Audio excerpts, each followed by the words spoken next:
Welcome to Let's Talk Money Honey, the podcast where we break down the world of investing and wealth building for women who are ready to control their financial futures. We're your hosts, Elise Levy of Legacy Wealth Planning and Holly Henry of Diamond Legacy Wealth Management. We're two financial advisors on a mission to empower and educate women so they can build confidence, work towards growing their wealth, and pursue their biggest investment goals. Investing isn't just for Wall Street, it's for you. Whether you're just getting started or looking to level up your portfolio, we're here to make investing approachable, fun, and totally doable. So grab your coffee or your wine and let's talk money, honey.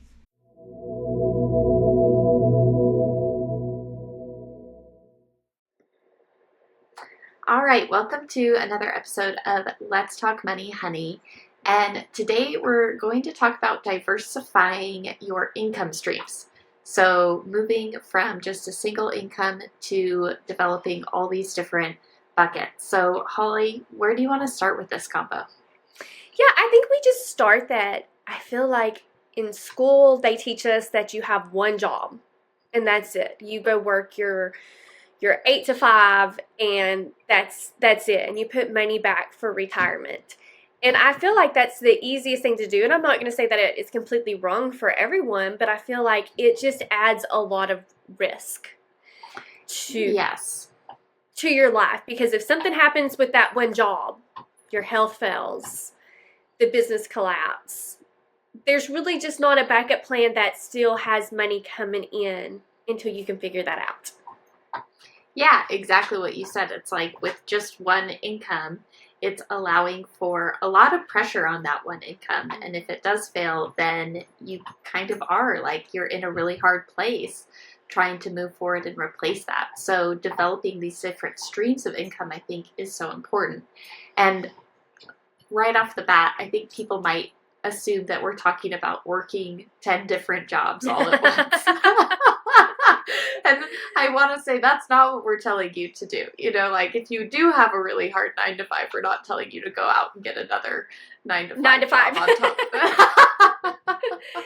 No, we do definitely think that time is a commodity, and we don't want everybody working 70, 80 hours a week. I feel like family is priority. But I think we've got to sit back and talk about active investing, passive investing. What does diversification even mean? And I will say, like, as far as diversification, if you're investing like with a financial advisor, you're coming to us and we've got maybe a bucket for retirement account. We have a non-retirement account. Some of these buckets may be more aggressive than what other buckets are. We always say you have to have your emergency fund, but outside of that, it's like your money's got to be making money, whether that's through short-term rentals, long-term rentals, investing in the stock market. Elise, I'm drawing a blank on, side businesses, hustling. Side business, yeah. Yes, and I will definitely say for like the young adults that are in your 20s, like before you go out and you start a family and you've just got extra time on your hands, why not spend just a few weekends a month going and finding like a side hustle, whether that be something like photography or Uber driving or delivering groceries through Walmart or whatever. And like those side businesses can sometimes go a long ways. Absolutely. And they can just be like a great side like way of saving, you know? Mm-hmm. So it's like you have your income and, you know, you're maybe putting that towards retirement and your living expenses. But that side business of dog walking, like all that money goes right to your travel fund and mm-hmm. your non-retirement assets or whatever it is. And it really helps you kind of boost to that next level. I think too, like during your 20s and 30s is really like building your foundation. So it's like getting all these assets. So maybe you don't have passive income right now, but you're kind of building the foundation to get those passive incomes going for your 40s, 50s, 60s into retirement. So, you know, maybe you buy your first home, you're getting ready to buy your second home, turn your first home into a rental. you're starting to develop this consulting, you're starting to develop your retirement assets and non-retirement assets so you can have interest and dividends. So I think when we talk about that, it's not like it happens overnight. Mm-hmm. We're trying to build these streams, and sometimes it takes a long time to build these streams of income. But once you have them in place, they can be so powerful. So if you are laid off, it's like, well, I have my rental properties and I still have this 1099 income. So it isn't the end of the world.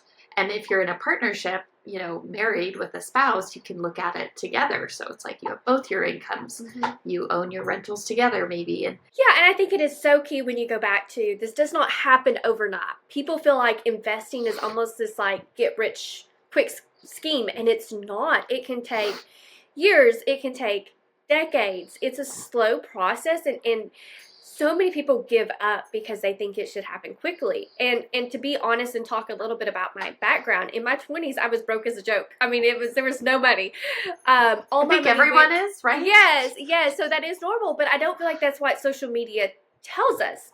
What social media and I feel like the world around us tell us is when you get that 4-year degree or your master's, you're going to come out and have this high-paying job and you're going to be set. And that's not exactly, it wasn't in my case the way it was.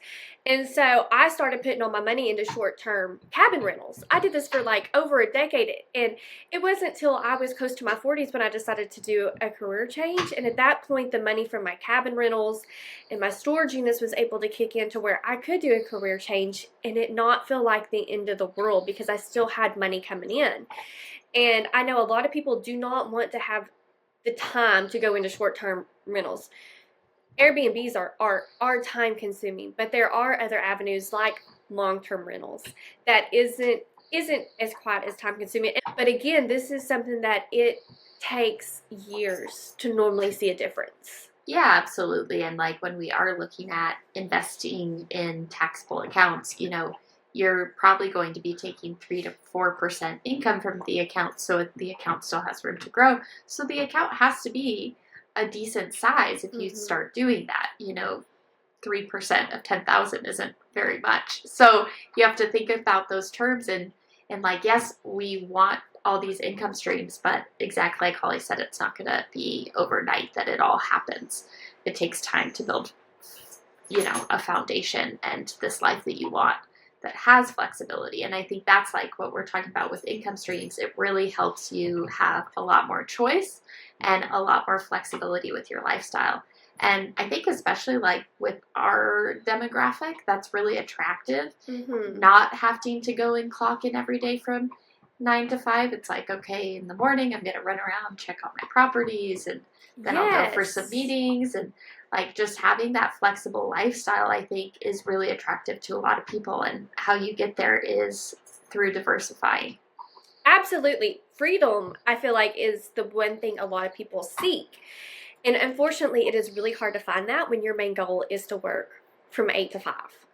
And I will say, one of the books that I'm reading right now, and I normally read it once a year, is Rich Dad, Poor Dad. And whether you want to get into real estate or not, this just has some good investing nuggets. And it does say that normally what we are taught in school is not exactly what a lot of us seek, which is the financial freedom, which is like the confidence in the life that we choose and just having options. And we're just mainly told like you need to have a good job with retirement and health insurance. And that is all great. That is all great. But if you are seeking a different level, a higher level, then diversification comes in. And I think this is one thing that sets Elise and I apart is we like to look at everybody's portfolio as a whole, not just what's in their retirement account or their non-retirement account. We're also asking questions about, do they own real estate? Is there other streams of income that is coming in? Because that can just make a really big difference. And one thing that I'll say about real estate is, and the stock market is, normally they're like a seesaw. One's up, the other one's down. Except in the past 5 years. Yes, exactly. And so I'm definitely not against people having real estate in the midst of their portfolio too. I think it's all about diversification. The more that you can diversify, the better off you're going to be. Absolutely. And I think like when you say, we look at the portfolio as a whole, we look at the person as a whole too, because your skills are a part of that. And I think, we just by nature of what we do, we know a lot of business owners and entrepreneurs. And a big conversation we have is like, okay, these are all of your skills. This is what you're selling. How can we turn that into passive and active income? So, you're a photographer and to make money, you have to go take the photo. How can we maybe make that into, well, you're selling your editing technique, or you sell recorded webinars, or something that you're diversifying your skills, but you don't have to be there and be present for every dollar earned. And like once you start getting into that mindset, I just feel like it opens a world of possibilities. Yes, and I think that that's something that people don't realize, that these are conversations that we have with clients. People just think that we take their money and we invest it, and our job is basically to either preserve their capital or make the money or whatever. But it's like, no, our job is to be whatever it is that you're needing us to be, whether it's to take you to another level or whether to get you through retirement, whatever that is. I mean, we're here to be a resource for all of our clients. And I actually, these are some of the most favorite conversations that I have, especially with the young adults that are coming in. And I feel like I'm getting a lot of young adults that are coming in that are like, I want to not have to be at my day-to-day job for forever. Let's be realistic. It's probably going to be there in your 20s, probably your 30s, but at some point you want to be able to have that option of, no, you're going to take a step back and either branch out on your own or do something different. Absolutely. And I think like exactly what Holly said, we offer so much more to our clients than just managing your portfolio. So use us as that resource. And I think we've talked about this previously a lot, but it's like building your financial team.